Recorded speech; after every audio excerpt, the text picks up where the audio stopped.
আসসালামু আলাইকুম প্রিয় ভাইরা, আপনারা শুনছেন বিশ্বনবী মুহাম্মদ সাল্লাল্লাহু আলাইহি ওয়াসাল্লামের জীবনীর 17তম পর্ব। আজ শুনছেন বদরের যুদ্ধের দ্বিতীয় অংশ। যারা এখনো পর্যন্ত প্রথম অংশ শোনেননি তাদের অনুরোধ করব চ্যানেলটির প্লেলিস্টে গিয়ে শুনে নেওয়ার জন্য। শুরু করার আগে ছোট্ট একটি অনুরোধ, আল আমিন টিভি বাংলা হাদিস, কুরআন এবং ইসলামিক ইতিহাসের কাহিনী শুনতে হলে চ্যানেলটিকে সাবস্ক্রাইব করুন। শত্রুদের পারস্পরিক মতবিরোধ। কোরাইশরা বদরের শেষ প্রান্তে টিলার ওপাশে নিজেদের তাঁবুতে রাত্রি যাপন করে। সকালে টিলার এপাশে বদর প্রান্তরে এসে সমবেত হয়। একদল লোক রাসূল সাল্লাল্লাহু আলাইহি ওয়াসাল্লামের হাউজের দিকে অগ্রসর হয়। নবী সাল্লাল্লাহু আলাইহি ওয়াসাল্লামকে বলেন, ওদের বাধা দিও না। পরে দেখা গেছে যে লোকদের মধ্যে যারা নবী সাল্লাল্লাহু আলাইহি ওয়াসাল্লামের হাউজ থেকে পানি পান করে তার বিরুদ্ধে যুদ্ধ করেছিল তারা সবাই নিহত হয়েছিল। একমাত্র হাকিম ইবনে হিজাম বেঁচে গিয়েছিলেন।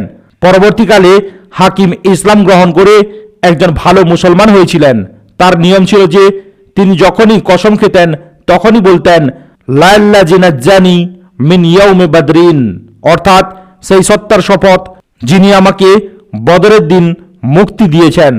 কুরাইশরা মুসলমানদের সৈন্য সমাবেশ লক্ষ্য করার পর এদের শক্তি পরিমাপ করার জন্য উমাইর ইবনে ওয়াহাব জাহামিকে প্রেরণ করল। উমাইর এক চক্কর দিয়ে ফিরে গিয়ে বলল, মুসলমানদের সৈন্য সংখ্যা 300 বা কিছু কম বেশি হবে। আমি একটু দেখে আসি তাদের কোনো সহায়ক বাহিনী আছে কিনা। বেশ কিছু দূরে ঘোড়া ছুটিয়ে ফিরে এসে উমাইর বলল, সহায়ক কোনো সৈন্য মুসলমানরা পশ্চাতে রেখে আসেনি। তবে একটা ব্যাপার আমি লক্ষ্য করেছি যে ইয়াসরিবের উটগুলো নির্ভেজাল মৃত্যু বহন করে নিয়ে এসেছে। ওদের সমুদয় শক্তি তলোয়ারের উপর নির্ভরশীল। আল্লাহর শপথ, আমি যা বুঝেছি এতে মনে হয়েছে যে ওরা কেউ তোমাদের না মেরে মরবে না। যদি তোমাদের বিশিষ্ট লোকদের ওরা মেরেই ফেলে তবে তোমরা বিশিষ্ট সঙ্গী হারা হয়ে যাবে। কাজেই যা কিছু করবে ভেবে চিন্তে করাই সমীচীন। এ সময় আরও একদল যুদ্ধবিরোধী লোক আবু জেহেলের বিরুদ্ধে সোচ্চার হয়ে উঠল। কিন্তু আবু জেহেল যুদ্ধ করতে দৃঢ় প্রতিজ্ঞ। যুদ্ধবিরোধী লোকেরা চাচ্ছিল যে যুদ্ধ না করেই মক্কায় ফিরে যাবে। যেমন হাকিম ইবনে হিজাম যুদ্ধ চাচ্ছিলেন না, তিনি এখানে ওখানে ছুটোছুটি করতে লাগলেন। প্রথমে উতবা ইবনে রাবিয়ার কাছে গেলেন, বললেন, হে আবুল ওয়ালিদ, আপনি কুরাইশদের বিশিষ্ট ব্যক্তি, আপনার আনুগত্য সবাই বিনা বাক্যে মেনে নেয়। আপনি একটি ভালো কাজ করুন, এর ফলে সবসময় আপনার আলোচনা মানুষের মুখে মুখে থাকবে। উতবা বললেন, এটা কি কাজ হাকিম? হাকিম বললেন, আপনি সবাইকে ফিরিয়ে নিয়ে যান। নাখলার সারিয়ার নিহত আপনার মিত্র আমর ইবনে হাদরামের হত্যার ক্ষতিপূরণের দায়িত্ব আপনি নিজের উপর নিয়ে নিন। উতবা বলল, আমি রাজি আছি, তুমি আমার পক্ষ থেকে জামানত লও। আমর ইবনে হাদরামি আমার মিত্র, তার মৃত্যুর ক্ষতিপূরণের দায়িত্ব আমার উপরই বর্তায়। তার যে সম্পদ বিনষ্ট হয়েছে আমি তা পুষিয়ে দেব। এরপর উতবা হাকিম ইবনে হিজামকে বলল, তুমি হানজালিয়ার ছেলে। আবু জেহেলের মায়ের নাম ছিল হানজালিয়া, অর্থাৎ আবু জেহেলের কাছে যাও, সেই সব কিছু বিগড়াচ্ছে। লোকদের উস্কানি দেওয়ার মূলে তার হাতি সক্রিয় রয়েছে। এরপর উতবা ইবনে রবিয়া দাঁড়িয়ে বক্তৃতার ভঙ্গিতে বলল, হে কুরাইশরা, তোমরা মুহাম্মদ এবং তার সঙ্গীদের সাথে লড়াই করে বিশেষ কোনো কৃতিত্ব দেখাতে পারবে না। খোদার কসম, যদি তারা তোমাদের মেরে ফেলে তবে এমন সব চেহারাই দেখতে পাবে যাদের নিহত অবস্থায় তোমরা দেখতে চাইবে না। কারণ তোমরা তো চাচাতো ভাই, খালাতো ভাই অথবা নিজের গোত্রের অন্য কাউকে হত্যা করবে। আরবের অন্য লোকেরা যদি মুহাম্মদ এবং তার সঙ্গীদের মেরে ফেলে তবে তোমাদের ইচ্ছাই পূরণ হবে। আর যদি অন্য কোনো পরিস্থিতি দেখা দেয় তবে মনে রেখো মুহাম্মদ এবং তার সঙ্গীদের হাতে তোমরা এমন অবস্থায় পড়বে যে তাদের সাথে অতীতে যা করেছ সবই তারা মনে রেখেছে। কাজেই চলো আমরা ফিরে যাই, আমরা নিরপেক্ষ থাকব। হাকিম ইবনে হিজাম আবু জেহেলের কাছে গিয়ে লক্ষ্য করল যে সে নিজের বর্ম পরিষ্কার করছে। হাকিম বলল, হে আবুল হাকাম, উতবা আমাকে আপনার কাছে এই পয়গাম নিয়ে পাঠিয়েছেন। আবু জেহেল বলল, খোদার কসম, মুহাম্মদ এবং তার সঙ্গীদের দেখে উতবার বুক শুকিয়ে গেছে, কিন্তু আমি কিছুতেই মক্কায় ফিরে যাব না। খোদা তাআলা মুহাম্মদ এবং আমাদের মধ্যে একটা ফয়সালা না করা পর্যন্ত আমরা মক্কায় ফিরে যাব না। উতবা যা কিছু বলেছে সেটা এই জন্যই বলেছে যে সে মোহাম্মদ এবং তার সঙ্গীদের ভয়ে ভীত হয়ে পড়েছে। ওতবার পুত্র ওদের সঙ্গে রয়েছে, এ কারণে সে ওদের ব্যাপারে তোমাদের ভয় দেখাচ্ছে। প্রসঙ্গত উল্লেখ্য যে ওতবার পুত্র হুজাইফা অনেক আগেই ইসলাম গ্রহণ করে হিজরত করে মদিনায় চলে যান। ওতবা যখন খবর পেল যে আবু জেহেল তার সম্পর্কে বলেছে যে খোদার কসম ওতবার বুক শুকিয়ে গেছে, তখন সে বলল, আবু জেহেল শীঘ্রই জানতে পারবে যে কার বুক শুকিয়ে গেছে, আমার না তার। আবু জেহেল ওতবার এই প্রতিক্রিয়ার খবরে ভয় পেয়ে গেল। এটা যেন দীর্ঘায়িত না হয়, এজন্যে সে নাখলার সারিয়ায় নিহত আমর ইবনে হাদরামির ভাই আমের ইবনে হাদরামিকে ডেকে পাঠালো। আমের আসার পর আবু জেহেল বলল, তোমাদের মিত্র ওতবা লোকদের ফিরিয়ে নিয়ে যেতে চায়, অথচ তোমরা নিজেদের উপর জুলুম নিজেদের চোখে দেখেছ। কাজেই ওঠো, তোমাদের প্রতি যে জুলুম করা হয়েছে, তোমরা যে মজলুম একথা জোর গলায় বলো। তোমার ভাইয়ের নিহত হওয়ার ঘটনা সবাইকে নতুন করে জানাও। একথা শুনে আমের উঠে দাঁড়ালো এবং নিজের পাছার কাপড় খুলে চিৎকার করতে লাগলো। সে বলল, হায় আমর, হায় আমর, হায় আমর। এই চিৎকার শুনে সবাই জড়ো হলো। যুদ্ধ করার ইচ্ছা সবার মনে প্রবল হয়ে দেখা দিল। মুসলমানদের কাছ থেকে প্রতিশোধ গ্রহণের ব্যাপারে সবাই প্রতিজ্ঞাবদ্ধ হলো। ওতবা যে আহ্বান জানিয়েছিল সেটা ব্যর্থ হলো। এমনি করে হুসের উপর জোশ জয়ী হলো, যুদ্ধ না করার চেষ্টা ব্যর্থ হয়ে গেল। উভয় বাহিনী একে অপরের মুখোমুখি। অমুসলিমরা দলে দলে বেরিয়ে এলো এবং উভয় বাহিনী পরস্পরের মুখোমুখি হতে শুরু করল। এ সময় রাসূল সাল্লাল্লাহু আলাইহি ওয়াসাল্লাম বললেন, হে আল্লাহ তাআলা, কুরাইশরা পরিপূর্ণ অহংকারের সাথে তোমার বিরোধিতায় এবং তোমার রাসূলকে মিথ্যা প্রমাণ করতে এগিয়ে এসেছে। হে আল্লাহ তাআলা, আজ তোমার প্রতিশ্রুত সাহায্য বড় বেশি প্রয়োজন। হে আল্লাহ তাআলা, তুমি আজ ওদের ছিন্ন ভিন্ন করে দাও। রাসূল সাল্লাল্লাহু আলাইহি ওয়াসাল্লাম উতবাকে তার লাল উটের উপর দেখে বললেন, কওমের কারো কাছে যদি কল্যাণ থাকে তবে লাল উটের আরোহীর কাছে রয়েছে। অন্যরা যদি তার কথা মেনে নিত তবে সঠিক পথ প্রাপ্ত হতো। রাসূল সাল্লাল্লাহু আলাইহি ওয়াসাল্লাম এ সময় মুসলমানদের কাতারবন্দি করলেন। তখন একটি বিস্ময়কর ঘটনা ঘটল। নবী সাল্লাল্লাহু আলাইহি সাল্লামের হাতে ছিল একটি তীর। সেটির সাহায্যে তিনি কাতার সোজা করছিলেন। এ সময় তীরের ফলা সাওয়াদ ইবনে গাজিয়ার পেটে একটুখানি লাগলো। তিনি কাতার থেকে একটুখানি সামনে এগিয়ে এসেছিলেন। নবী সাল্লাল্লাহু আলাইহি ওয়াসাল্লাম তীরের ফলা সাওয়াদের পেটে লাগিয়ে বলেছিলেন, সাওয়াদ সোজা হয়ে যাও। সাওয়াদ তৎক্ষণাৎ বললেন, হে আল্লাহর রাসূল, আপনি আমাকে কষ্ট দিয়েছেন, বদলা নিতে দিন। নবী সাল্লাল্লাহু আলাইহি ওয়াসাল্লাম নিজের পেটের উপর থেকে জামা সরিয়ে বললেন, নাও, প্রতিশোধ নাও। সাওয়াদ প্রিয় নবী সাল্লাল্লাহু আলাইহি ওয়াসাল্লামকে জড়িয়ে ধরে তার পবিত্র পেটে চুম্বন করলেন। নবী সাল্লাল্লাহু আলাইহি ওয়াসাল্লাম বললেন, সাওয়াদ, তুমি এমন কাজ করতে কিভাবে উদ্বুদ্ধ হলে? সাওয়াদ বললেন, হে আল্লাহর রাসূল, যা কিছু ঘটতে চলেছে আপনি তো সবই দেখছেন। আমার একান্ত ইচ্ছা হলো যে আপনার ঘনিষ্ঠতা যেন আমার জীবনের শেষ স্মরণীয় ঘটনা হয়ে থাকে। আপনার পবিত্র দেহের সাথে আমার দেহের সংস্পর্শ যেন জীবনের শেষ ঘটনা হয়। নবী সাল্লাল্লাহু আলাইহি ওয়াসাল্লাম একথা শুনে সাওয়াদকে দোয়া করলেন। কাতার সোজা করার পর নবী সাল্লাল্লাহু আলাইহি ওয়াসাল্লাম সাহাবীদের বললেন, তার পক্ষ থেকে নির্দেশ না পেয়ে কেউ যেন যুদ্ধ শুরু না করে। রাসূল সাল্লাল্লাহু আলাইহি ওয়াসাল্লাম এরপর যুদ্ধ পদ্ধতি সম্পর্কে বিশেষ পথ নির্দেশ প্রদান করলেন। তিনি বললেন, পৌত্তলিকরা যখন দলবদ্ধভাবে তোমাদের কাছে আসবে তখন তাদের প্রতি তীর নিক্ষেপ করবে। তীরের অপচয় যেন না হয় সেদিকে লক্ষ্য রাখবে। ওরা তোমাদের ঘিরে না ফেলা পর্যন্ত তরবারি চালনা করবে না। এরপর নবী সাল্লাল্লাহু আলাইহি ওয়াসাল্লাম হযরত আবু বকর রাদিয়াল্লাহু তাআলা আনহুকে সঙ্গে নিয়ে অবস্থান কেন্দ্রে চলে গেলেন। হযরত সাদ ইবনে মুআজ রাদিয়াল্লাহু তাআলা আনহু পাহারাদের সৈন্যদের সঙ্গে নিয়ে প্রিয় নবী সাল্লাল্লাহু আলাইহি ওয়াসাল্লামের পাহারায় নিযুক্ত হলেন। অন্যদিকে পৌত্তলিকদের অবস্থা ছিল এই যে আবু জেহেল আল্লাহর কাছে ফায়সালার জন্য দোয়া করল। সে বলল, হে আল্লাহ, আমাদের মধ্যে যে দল আত্মীয়তার সম্পর্ক অধিক ছিন্ন করেছে এবং ভুল কাজ করেছে, আজ তুমি তাদের ধ্বংস করে দাও। হে আল্লাহ, আমাদের মধ্যে যে দল তোমার কাছে অধিক প্রিয় ও পছন্দনীয়, আজ তুমি তাদের সাহায্য করো।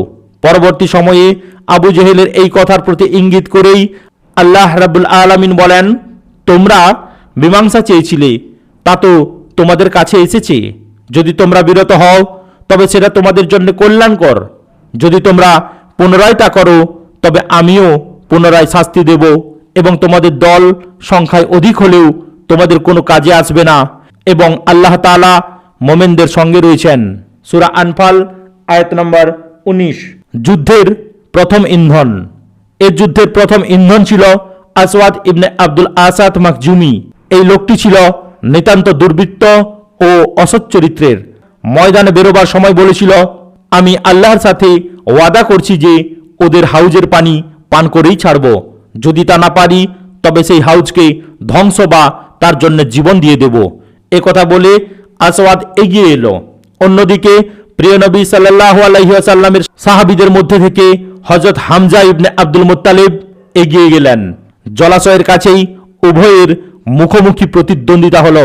হযরত হামজা রাদিয়াল্লাহু তাআলা আনহু তলোয়ার দিয়ে এমনভাবে আঘাত করলেন যে কাফের আসওয়াদের পা হাঁটুর নিচে দিয়ে কেটে দেহ থেকে বিচ্ছিন্ন হয়ে গেল। সে ধপাস করে মাটিতে পড়ে গেল। কর্তিত পা থেকে অবিরাম ধারায় রক্ত বেরোতে লাগলো। সেই রক্তধারা তার সঙ্গীদের দিকে প্রবাহিত হচ্ছিল। আসওয়াদ হামাগুড়ি দিয়ে জলাশয়ের দিকে অগ্রসর হচ্ছিল। জলাশয়ের কাছে পৌঁছে জলাশয়ের পানি পান করে তার কসম পূর্ণ করতে চাচ্ছিল। এমন সময় হযরত হামজা রাদিয়াল্লাহু তাআলা আনহু আসওয়াদের উপর পুনরায় আঘাত করলেন। এই আঘাতের ফলে সে জলাশয়ের ভেতর পড়ে মরে গেল। সর্বাত্মক যুদ্ধ শুরু। আসওয়াদ ইবনে আবুল আসাদের হত্যাকাণ্ড ছিল বদরের যুদ্ধের প্রথম ঘটনা। এই হত্যার পর যুদ্ধের আগুন ছড়িয়ে পড়ল। কুরাইশ বাহিনীর মধ্য থেকে 3 জন বিশিষ্ট যোদ্ধা বেরিয়ে এলো। এরা ছিল একই গোত্রের লোক। তন্মধ্যে রবিয়ার 2 পুত্র উতবা ও সাইবা এবং উতবার এক পুত্র ওয়ালিদ। এরা কাতার থেকে বেরিয়ে এসেই প্রতিপক্ষকে মোকাবেলার জন্য আহ্বান জানালো। 3 জন আনসার যুবক অগ্রসর হলেন। এরা ছিলেন আউফ, মুয়াইজ এবং আব্দুল্লাহ ইবনে রাওয়াহা। প্রথমোক্ত 2 জন ছিলেন হারেসের পুত্র। তাদের মায়ের নাম ছিল আফরা। কুরাইশরা জিজ্ঞাসা করল, তোমাদের পরিচয় কি? তারা বলল, আমরা মদিনার আনসার। কুরাইশরা বলল, আপনারা অভিজাত প্রতিদ্বন্দ্বী, সন্দেহ নেই, কিন্তু আপনাদের সাথে আমাদের কোনো বিরোধ নেই। আমরা চাই আমাদের চাচাতো ভাইদের। এরপর 3 কুরাইশ যুবক চিৎকার করে বলল, হে মুহাম্মদ, আমাদের কাছে আমাদের রক্ত সম্পর্কীয়দের পাঠাও। রাসূল সাল্লাল্লাহু আলাইহি ওয়াসাল্লাম বললেন, ওবাইদা ইবনে হারিস, হামজা এবং আলী এগিয়ে যাও। এরা এগিয়ে যাওয়ার পর 3 জন কুরাইশ যুবক না চেনার ভান করে এদের পরিচয় জিজ্ঞাসা করল। এরা নিজেদের পরিচয় দিলেন। কুরাইশ যুবকত্রয় বলল, হ্যাঁ, আপনারাই অভিজাত প্রতিদ্বন্দ্বী। এরপর শুরু হলো সাধারণ যুদ্ধ। হযরত ওবাইদা ইবনে হারিস রাদিয়াল্লাহু তাআলা আনহু উতবা ইবনে রাবিয়ার সাথে, হযরত হামজা রাদিয়াল্লাহু তাআলা আনহু সাইবার সাথে এবং হযরত আলী রাদিয়াল্লাহু তাআলা আনহু ওলিদ ইবনে উতবার সাথে মোকাবিলা করলেন। হযরত হামজা রাদিয়াল্লাহু তাআলা আনহু এবং হযরত আলী রাদিয়াল্লাহু তাআলা আনহু নিজ নিজ প্রতিদ্বন্দ্বীদের কাবু করে ফেললেন, কিন্তু হযরত ওবাইদা ইবনে হারিস রাদিয়াল্লাহু তাআলা আনহু এবং তার প্রতিদ্বন্দ্বী উতবার মধ্যে আঘাত বিনিময় হলো। তারা একে অন্যকে মারাত্মকভাবে আহত করে ফেললেন। ইতিমধ্যে হযরত হামজা এবং হযরত আলী তাদের প্রতিদ্বন্দ্বীর কাজ শেষ করে হযরত ওবাইদার সাহায্যে এগিয়ে এলেন এবং উতবার উপর ঝাঁপিয়ে পড়ে তাকে শেষ করে ফেললেন। এরপর তারা হযরত ওবাইদাকে উঠিয়ে নিয়ে এলেন। হযরত ওবাইদা রাদিয়াল্লাহু তাআলা আনহুর পা কেটে গিয়েছিল এবং কথা বন্ধ হয়ে গিয়েছিল। তার মুখে আর কথা ফুটেনি।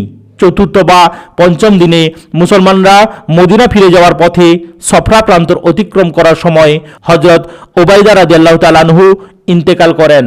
হযরত আলী রাদিয়াল্লাহু তাআলা আনহু কসম খেয়ে বলতেন, এই আয়াত আমাদের সম্পর্কে নাজিল হয়েছে। আল্লাহ তাআলা বলেছেন, এরা 2টি বিপদমান পক্ষ, তারা তাদের প্রতিপালক সম্বন্ধে বিতর্ক করে। সূরা হজ আয়াত নম্বর 19। পৌত্তলিকদের দুর্ভাগ্য সূচিত হয়ে গেল। একত্রে 3 জন বিশিষ্ট যোদ্ধাকে তারা হারিয়ে ফেললেন। ক্রোধে দিশাহারা হয়ে তারা সবাই একত্রে মুসলমানদের উপর ঝাঁপিয়ে পড়ল। অন্যদিকে মুসলমানরা তাদের মহান প্রতিপালকের কাছে সাহায্যের জন্য দোয়া করে এবং দৃঢ়তার সাথে কাফেরদের হামলা মোকাবিলা করছিলেন। তারা আহাদ আহাদ শব্দ উচ্চারণ করে বিধর্মী কাফেরদের উপর পাল্টা হামলায় তারা তাদের ব্যাপক ক্ষতি সাধন করছিলেন। বদর প্রান্তরে নবী সাল্লাল্লাহু আলাইহি সাল্লামের দোয়া। এদিকে রাসূল সাল্লাল্লাহু আলাইহি ওয়াসাল্লাম মুজাহিদদের কাতার সোজা করার পর সর্বশক্তিমান আল্লাহ তাআলা পরওয়ারদিগারের কাছে সাহায্যের জন্য কাতর কণ্ঠে আবেদন জানাচ্ছিলেন। তিনি বলছিলেন, হে আল্লাহ তাআলা, তুমি আমার সাথে যে ওয়াদা করেছো তা পূরণ করো। হে আল্লাহ তাআলা, আমি তোমার কাছে তোমার প্রতিশ্রুত সাহায্যের আবেদন জানাচ্ছি। উভয় পক্ষে প্রচণ্ড যুদ্ধ শুরু হওয়ার পর রাসূল সাল্লাল্লাহু আলাইহি ওয়াসাল্লাম আল্লাহর দরবারে এই দোয়া করলেন, হে আল্লাহ রাব্বুল আলামিন, যদি আজ মুসলমানদের এই দল নিশ্চিহ্ন হয়ে যায় তবে দুনিয়ায় ইবাদত করার মতো কেউ থাকবে না। হে আল্লাহ তাআলা, তুমি কি এটা চাও যে আজকের পরে কখনোই তোমার ইবাদত না করা হোক? রাসূল সাল্লাল্লাহু আলাইহি ওয়াসাল্লাম অতিশয় বিনয় ও নম্রতার সাথে সকাতর কণ্ঠে এই মোনাজাত করছিলেন। তার কাতরোক্তির এক পর্যায়ে উভয় স্কন্ধ থেকে চাদর পড়ে গেল। হযরত আবু বকর রাদিয়াল্লাহু তাআলা আনহু নবী সাল্লাল্লাহু আলাইহি সাল্লামের চাদর ঠিক করে দিলেন এবং বললেন, হে আল্লাহর রাসূল, এবার থামুন। আপনি তো আপনার প্রতিপালকের কাছে অতিশয় কাতরতার সাথে মোনাজাত করছেন। এদিকে আল্লাহ তাআলা ফেরেশতাদের প্রতি আদেশ পাঠালেন যে, স্মরণ করো, তোমাদের প্রতিপালক ফেরেশতাদের প্রতি প্রত্যাদেশ করেন যে আমি তোমাদের সঙ্গে আছি। সুতরাং তোমরা মোমেনদেরকে অবিচলিত রাখো। যারা কুফরি করে আমি তাদের হৃদয়ে ভীতির সঞ্চার করব। সুতরাং তাদের স্কন্ধ ও সর্বাঙ্গে আঘাত করো। সূরা আনফাল আয়াত নম্বর 12। এদিকে আল্লাহ তাআলা তার প্রিয় নবী সাল্লাল্লাহু আলাইহি ওয়াসাল্লামের কাছে এ মর্মে ওহী পাঠালেন, আমি তোমাদের সাহায্য করব 1000 ফেরেশতা দ্বারা, যারা একের পর এক আসবে। সূরা আনফাল আয়াত নম্বর 9। ফেরেশতাদের অবতরণ। রাসূল সাল্লাল্লাহু আলাইহি ওয়াসাল্লামের কাছে এ সময় হযরত জিবরাইল আলাইহিস সালাম এলেন। তিনি চকিতে মাথা তুলে বললেন, আবু বকর, খুশি হও, জিবরাইল এসেছেন, ধুলোবালির মধ্যে এসেছেন। ইবনে ইসহাকের বর্ণনায় উল্লেখ রয়েছে যে নবী সাল্লাল্লাহু আলাইহি ওয়াসাল্লাম বলেন, আবু বকর, খুশি হও, তোমাদের কাছে আল্লাহর সাহায্য এসে পৌঁছেছে। জিবরাইল ঘোড়ার লাগাম ধরে ঘোড়ার আগে আগে আসছেন, ধুলোবালি উড়ছে। এরপর নবী সাল্লাল্লাহু আলাইহি ওয়াসাল্লাম কামরার বাইরে এলেন। তিনি বর্ম পরিহিত ছিলেন। তিনি উদ্দীপনাময় ভঙ্গিতে সামনে অগ্রসর হতে হতে বলছিলেন, এই দল তো শীঘ্রই পরাজিত হবে এবং পৃষ্ঠ প্রদর্শন করবে। সূরা কামার আয়াত নম্বর 45। নবী সাল্লাল্লাহু আলাইহি ওয়াসাল্লাম এরপর এক মুঠো ধুলি কাফেরদের প্রতি নিক্ষেপের সময় বললেন, শাহাতিল উজুহ, অর্থাৎ ওদের চেহারা আচ্ছন্ন হোক। একথা বলেই ধুলো কাফেরদের প্রতি নিক্ষেপ করলেন। এই নিক্ষিপ্ত ধুলি প্রত্যেক কাফেরের চোখ, মুখ, নাক ও গলায় প্রবেশ করল, একজনও বাদ গেল না। এ সম্পর্কে আল্লাহ তাআলা বলেন, এবং তখন তুমি নিক্ষেপ করনি, বরং আল্লাহ তাআলাই নিক্ষেপ করেছিলেন। সূরা আনফাল আয়াত নম্বর 17। এরপর রাসূল সাল্লাল্লাহু আলাইহি ওয়াসাল্লাম জবাবি হামলার নির্দেশ এবং যুদ্ধের তাকিদ দিয়ে বলেন, তোমরা এগিয়ে যাও। সেই সত্তার শপথ যার হাতে মুহাম্মদের প্রাণ, এবং ওদের সঙ্গে তোমাদের যে কেউ দৃঢ়তার সাথে পুণ্যের কাজ মনে করে অগ্রগামী হয়ে পেছনে সরে না এসে যুদ্ধ করবে এবং মারা যাবে, আল্লাহ তাআলা তাকে অবশ্যই জান্নাত দান করবেন। কাফেরদের বিরুদ্ধে যুদ্ধে উদ্বুদ্ধ করে নবী সাল্লাল্লাহু আলাইহি ওয়াসাল্লাম আরো বলেন, সেই জান্নাতের প্রতি ওঠো যার দিগন্ত ও বিস্তৃতি আকাশ ও মাটির সমপরিমাণ। নবী সাল্লাল্লাহু আলাইহি ওয়াসাল্লামের কথা শুনে উমাইর ইবনে হাম্মাম বললেন, চমৎকার, চমৎকার। নবী সাল্লাল্লাহু আলাইহি ওয়াসাল্লাম তাকে কথা বলার কারণ জিজ্ঞাসা করলেন। তিনি বললেন, হে আল্লাহর রাসূল, অন্য কোনো কারণে নয়, আমি আশা করছিলাম যে আমিও সেই জান্নাতের অধিবাসীদের মধ্যে যদি হতে পারতাম। প্রিয় নবী সাল্লাল্লাহু আলাইহি ওয়াসাল্লাম বললেন, সেই জান্নাতীদের মধ্যে তুমিও রয়েছো। এরপর উমাইর ইবনে হাম্মাম কয়েকটি খেজুর বের করে খেতে লাগলেন। হঠাৎ উচ্ছ্বসিত কণ্ঠে বললেন, এই খেজুরগুলো খেতে অনেক সময় প্রয়োজন, জীবনকে এত দীর্ঘায়িত করব কেন? কথা বলে তিনি খেজুর ছুঁড়ে ফেলে বিধর্মীদের সাথে লড়াই করতে করতে শহীদ হয়ে গেলেন। রাসূল সাল্লাল্লাহু আলাইহি ওয়াসাল্লাম যখন জবাবি হামলার নির্দেশ দেন, তখন শত্রুদের হামলার তীব্রতা কমে আসে, তাদের উৎসাহ উদ্দীপনাতেও ভাটা পড়ে। এটা মুসলমানদের অবস্থান দৃঢ় করার ক্ষেত্রে সহায়ক প্রমাণিত হয়। কেননা সাহাবায়ে কেরাম যখন জবাবি হামলার আদেশ লাভ করেন এবং তাদের জোশ যখন তুঙ্গে, তখন তারা প্রচণ্ড বেগে হামলা করেন। এ সময় তারা কাফেরদের কাতার এলোমেলো করে তাদের শিরশ্ছেদ করতে করতে এগিয়ে যান। রাসূল সাল্লাল্লাহু আলাইহি ওয়াসাল্লাম নিজে বর্ম পরিধান করে রণক্ষেত্রে এসেছেন দেখে সাহাবাদের উদ্দীপনা আরো বেড়ে গেল। নবী সাল্লাল্লাহু আলাইহি ওয়াসাল্লাম সুস্পষ্টভাবে বলছিলেন, শীঘ্রই ওরা পরাজিত হবে এবং পৃষ্ঠ প্রদর্শন করে পলায়ন করবে। নবী সাল্লাল্লাহু আলাইহি ওয়াসাল্লামের উদ্দীপনায় সাহাবারা বিপুল বিক্রমে লড়াই করেন। এ সময়ে ফেরেশতারাও মুসলমানদের সাহায্য করেন। ইবনে সাআদের বর্ণনায় হযরত ইকরামা রাদিয়াল্লাহু তাআলা আনহু থেকে বর্ণিত আছে যে সেই দিন মানুষের মাথা কর্তিত হয়ে পড়ছিল, অথচ বোঝা যাচ্ছিল না যে কে তাকে মেরেছে। মানুষের কর্তিত হাত দেহ থেকে বিচ্ছিন্ন হয়ে পড়ে থাকতে দেখা যেত, অথচ কে কেটেছে তা বোঝা যেত না।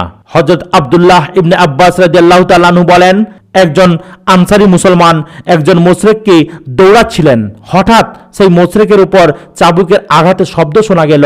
কে যেন বলছিল, যাও সামনে এগোও। সাহাবী লক্ষ্য করলেন যে পত্তলিক চিৎকার হয়ে পড়ে গেছে, তার নাকে মুখে আঘাতের চিহ্ন, চেহারা রক্তাক্ত। দেখে স্পষ্ট বোঝা যাচ্ছিল যে তাকে চাবুক দিয়ে আঘাত করা হয়েছে, অথচ আঘাতকারীকে দেখা যাচ্ছিল না। সেই আনসারী সাহাবী রাসূল সাল্লাল্লাহু আলাইহি ওয়াসাল্লামের কাছে এই ঘটনা বর্ণনা করলেন। নবী সাল্লাল্লাহু আলাইহি ওয়াসাল্লাম বললেন, তুমি সত্য বলেছ, এটা ছিল তৃতীয় আসমানের সাহায্য। আবু দাউদ মাজানি বলেন, আমি একজন মুশরিককে মারার জন্য দৌড়াচ্ছিলাম, তার গলায় আমার তলোয়ার পৌঁছার আগেই কর্তিত মস্তক মাটিতে গড়িয়ে পড়ল। আমি বুঝতে পারলাম যে এই কাফেরকে অন্য কেউ হত্যা করেছে। একজন আনসারী হযরত আব্বাস ইবনে আব্দুল মুত্তালিবকে গ্রেপ্তার করে নিয়ে এলেন। হযরত আব্বাস তখনও ইসলাম গ্রহণ করেননি। তিনি বললেন, আল্লাহর শপথ, আমাকে তো এই লোকটি কয়েদ করে নিয়ে আসেনি, আমাকে মুন্ডিত মস্তকের একজন লোক কয়েদ করে নিয়ে এসেছে। সুদর্শন সেই লোকটি একটি চিত্রল ঘোড়ার পিঠে আসীন ছিল। এখন তো সেই লোকটিকে এই সব লোকের মধ্যে দেখা যাচ্ছে না। আনসারী বললেন, হে আল্লাহর রাসূল, তাকে তো আমি গ্রেপ্তার করেছি। রাসূল সাল্লাল্লাহু আলাইহি ওয়াসাল্লাম বললেন, চুপ করো, আল্লাহ তাআলা একজন সম্মানিত ফেরেশতা দিয়ে তোমাদের সাহায্য করেছেন। রণক্ষেত্র থেকে ইবলিসের পলায়ন। ইতিপূর্বে উল্লেখ করা হয়েছিল যে অভিশপ্ত ইবলিস সোরাকা ইবনে মালিক ইবনে জাসআম মুদলিজির আকৃতি ধারণ করে এসেছিল। মুশরিকদের কাছ থেকে সে তখনও পৃথক হয়নি, কিন্তু পৌত্তলিকদের বিরুদ্ধে ফেরেশতাদের ব্যবস্থা গ্রহণ দেখে সে ছুটে পালাতে লাগলো। কিন্তু হারেস ইবনে হিসাম তাকে ধরে ফেললেন। তিনি ভেবেছিলেন লোকটি প্রকৃতই সোরাকা ইবনে মালিক, কিন্তু ইবলিস হযরত হারেসের বুকে প্রচণ্ড ঘুষি মারল। তিনি মাটিতে পড়ে গেলেন। ইত্যবসরেই ইবলিস পালিয়ে গেল। মুশরিকা বলতে লাগলো, সোরাকা কোথায় যাচ্ছ? তুমি কি বলো নাই যে আমাদের সাহায্য করবে, আমাদের কাছ থেকে দূরে থাকবে না? সোরাকা বলল, আমি এমন কিছু দেখতে পাচ্ছি যা তোমরা দেখতে পাও না। আল্লাহকে আমার ভয় হচ্ছে, তিনি কঠোর শাস্তিদাতা। এরপর ইবলিস সমুদ্রে গিয়ে আত্মগোপন করল। কাফেরদের পরাজয়।